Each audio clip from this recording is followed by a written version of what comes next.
ఈరోజు తిరుమల తిరుపతి దేవస్థానానికి నేను రాకూడదట, పోకూడదట. కారణం ఏమిటంటే నా మతమట. నేను అడుగుతా ఉన్నా, నా మతం ఏమిటి, నా మతం ఏమిటి అని అడుగుతా ఉన్నారు. అడుగుతా ఉన్నా నా మతం ఏమిటని.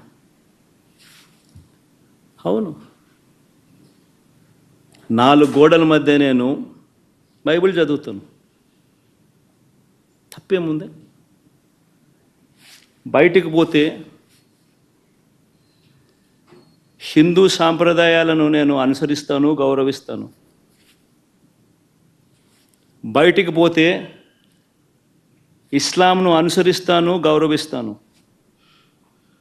బయటికి పోతే సిక్కిజంను అనుసరిస్తాను, సిక్కిజంను నేను గౌరవిస్తాను. నా మతం ఏమిటని అడుగుతా ఉన్నారు. నా మతం మానవత్వం. డిక్లరేషన్లో రాసుకుంటానేమో రాసుకుంటా. డిక్లరేషన్ సర్టిఫికేట్ అంటే ఇప్పుడు నిజంగా ఆశ్చర్యం కాదా? జగన్ ఏమన్నా కొత్తనా? రాజశేఖర రెడ్డి గారు ఏమన్నా కొత్తనా? నా మతం ఏమిటని తెలియదా ఎవరికైనా ఆంధ్ర రాష్ట్రంలో కానీ దేశంలో కానీ? నా కులం ఏమిటి అని చెప్పి ఎవరికి తెలియదా రాష్ట్రంలో కానీ దేశంలో కానీ?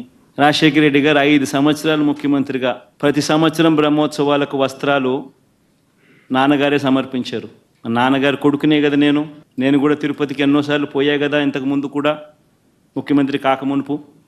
అంతెందుకు, నా పాదయాత్ర మొదలెట్టేటప్పుడు వెంకటేశ్వర స్వామి ఆశీస్సులు తీసుకుని మొదలెట్టా. నా పాదయాత్ర అయిపోయిన తర్వాత నేరుగా తిరుపతికి వెళ్ళి కాలినడకన కొండెక్కా. తిరుపతికి వెళ్ళి కాలినడకన కొండెక్కి వెంకటేశ్వర స్వామి దర్శనం చేసుకుని తర్వాతనే ఇంటికి పోయా.